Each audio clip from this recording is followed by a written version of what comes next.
그래서 이 조네콕 타워의 특징은 뭐냐면은 이게 이제 IMP라고 하는 그런 건축가가 설계했어요. 그러니까 IMP는 중국 건축가예요. 그러니까 중국 사람이 미국의 이민간, 차이니즈 아메리칸이라고 할 수 있죠. 나중에 한번 따로 특별히 설명을 드릴 텐데 되게 훌륭한 건축가예요. 이 건축가의 특징은 뭐냐면 기하학으로 모든 설계를 풀어요. 저는 처음에 갔을 때 그렇게 썩 좋아하는 건물은 아니었어요, 이 건물이.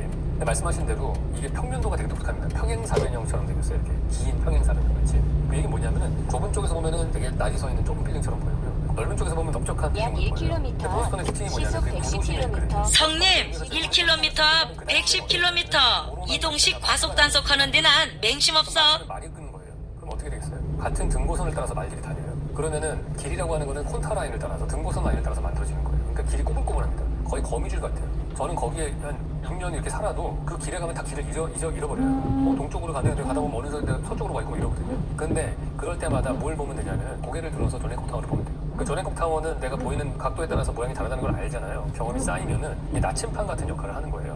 뭐 보일스턴 스트리트 어디쯤에 있으면은 어떻게 되고 노스엔드인가 거기 가면은 이게 뭐 넓적하게 보이고 뭐 이런 식의 차이점이 있는 거예요. 이게 평행사변형이기 때문에. 그래서 그거에 따라서 이게 길 찾는 데 도움이 되는 이정표 같은 나침판 같은 기능을 하는 게 있고, 건축가가 처음에 디자인을 할 때 제일 생각을 했던 거는 뭐냐면 이게 트리니티 철치라고 그래가지고 오래된 교회 건물 바로 옆에 있는 하이라이즈 빌딩이에요. 고층 건물, 모던한. 옆에 오래된 교회가 있으니까 그걸 어떻게든 리스펙트를 해야 된다. 이 역사적인 건물을. 그래서 이 사람이 생각하는 거는 유리를 완전히 반사 재질을 써서 그 건물을 반사시킵니다. 그래서 자기의 존재감을, 이 건물의 존재감을 좀 없애버리고 그 교회를 더 빛나게 하는 그런 디자인을 한 게 중요한 컨셉 중에 하나고요. 또 하나는 이거는 오랫동안 도심에 살면 느끼는 건데 그 좁은 쪽 변에 V자로 홈이 되어 있어요. 왜 복잡하게 이런 걸 했을까? 심플하게 했으면 좋았는데 이해가 안 갔거든요. 근데 그걸 언제 제가 이해를 했냐면은 보스턴 전체를 딱 도시를 보시면은 구도심 지역이 있고 동서방향으로 도시가 이렇게 형성이 되다가 찰스강이 동서방향으로 흐르거든요. 그 찰스강 건너편이 캠브리지예요. MIT가 있고 그 다음에 서쪽에 하버드가 있어요. 그러니까 캠브리지 지역은 하버드와 MIT가 있고 이 보스턴 다운타운 쪽에는 이 구도심에 어떤 뭐 금융이나 이런 것들이 많이 있어요. 오래된 올드타운이 있죠, 여기가. 그런데 이 둘을 연결하는 도로가 이제 매사추세츠 에븐이라고 있습니다. 그러니까 우리나라로 치면 그 도로가 한남대교 같은 역할을 하는 거예요. 가장 남북으로 교통량이 많은 그 도로고 매사추세츠 에븐유를 통해서 보스턴과 캠브리지를 남북의 교통량을 해결하고 있는데 그 길을 항상 이제 퇴근 시간에 차가 막힐 거 아니에요. 그 퇴근 시간에 거기 차가 막혀가지고 거기 딱 서 있으면은 조네콕 타워가 보입니다, 왼쪽에. 근데 왼쪽에 이게 딱 보이는데 이 서쪽으로 해가 질 거예요. 동쪽에 있다가 서쪽으로 딱 해가 지는데 서쪽에 노을 지는 햇빛이 딱 그 조네콕 타워의 좁은 쪽 인면에 딱 비추면은 그 V자로 파여져 있는 거에 왼쪽 유리면 거기에 빨간색 줄이 하나 쫙 생겨요. 그러니까 해질녘 몇 시간 전부터 다른 데는 어둑어둑해지는데 거기만 빨간 줄이 쫙 있는 거예요. 그 저녁 노을 불빛에. 되게 멋있어요. 무슨 밑에서 레이저 쏘는 것 같은 느낌이거든요. 그래서 쫙 그게 있고 그게 해가 지면 점점 어두워질수록 그게 더 빛을 발합니다. 뭐라고 설명할 수는 없지만은 그게 좀 특이한 느낌인 거예요. 우리가 생각하는 저녁 노을이라고 하는 거는 항상 붉은 빛이고 퍼져 있잖아요. 내가 해가 질 때 저녁 노을은 항상 수평이에요. 근데 그 똑같은 느낌의 저녁 노을을 이 빌딩 덕분에 세로로 보는 거예요. 수직으로 서 있는 저녁 노을을 보는 느낌.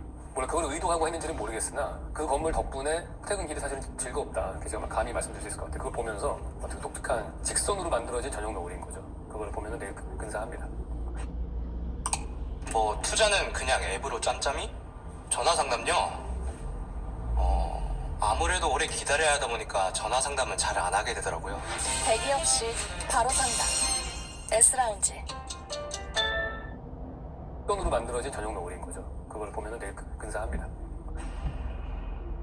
다음 질문은 떨어지면 어떻게 돼요? 이 질문은 아마도 일본의 건축물들이 타일로 많이 지어진 이유가 지진이 많은데 지진이 있을 때 떨어졌을 때 그러면 다치는 사람들이 적을 것이다. 그 얘기를 했던 거에 대해서 그 얘기를 하신 것 같아요. 타일이 떨어지면 어떻게 하냐. 근데 그게 상대적인 거잖아요. 타일이 떨어지는 게 벽도 떨어지는 것보다는 훨씬 나은 거니까. 근데 큰 타일을 안 쓰잖아요. 우리나라는 타일 써도 뭐 600에 600, 60cm 오버 60cm나 뭐 이런 큰 걸 쓰거든요. 근데 여기는 작은 타일을 쓰는 이유가 작은 타일은 똑같은 두께의 본드칠을 하더라도 떨어질 가능성이 별로 없고 혹시나 떨어지더라도 그 하나가 사람을 죽일 정도는 아닐 것 같다. 그런 생각이 드는 거죠. 그래서 그게 더 안전하다고 보는 거예요. 근데 또 하나 우리가 말 나온 김에 일본 건축의 또 다른 특징 중에 하나가 저는 일본과 대한민국의 풍경의 가장 큰 차이점은 뭐라고 저는 생각을 하냐면은 둘 다 똑같이 전봇대 있고 다 똑같이 지하철 있고 도로 있고 다 그래요. 근데 가장 큰 차이점이 주거 건물에 발코니가 있냐 없냐예요.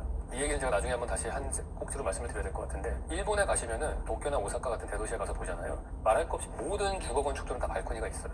그러니까 우리나라 같이 발코니 확장법 같은 걸 만들어가지고 발코니를 다 실내화시키는 걸 못하게 한 것도 있겠지만은 뭐 여러 가지 이유가 있을 거예요. 법적인 문제들도 있을 거고 또 하나는 유리창 같은 게 깨졌을 때 발코니가 있으면 발코니까지만 떨어지잖아요. 근데 20층짜리 건물에 유리창이 깨지면 인도까지 떨어지면 얼마나 위험하겠어요. 그러니까 오피스 건물이야 거기다가 뭐 지진에 강한 뭐 특수유를 쓰겠지만은 주거 같은 경우에 공사비만 늘어날 것이고 그러니까 그런 것들을 위해서 뭐가 떨어졌을 때 받을 수 있는 발코니가 다 있는 게 아닌가. 그게 또 빨래 널고 여러 가지 야경물을 즐기는 데 잘 쓰고 있는 거죠. 그래서 그게 도시의 풍경 자체를 완전히 다르게 만드는 것 같아요.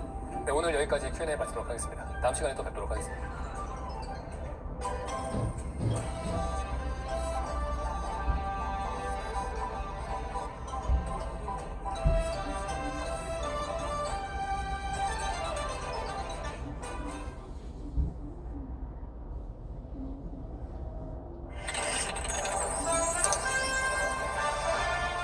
미안한 목소리가 나오네요.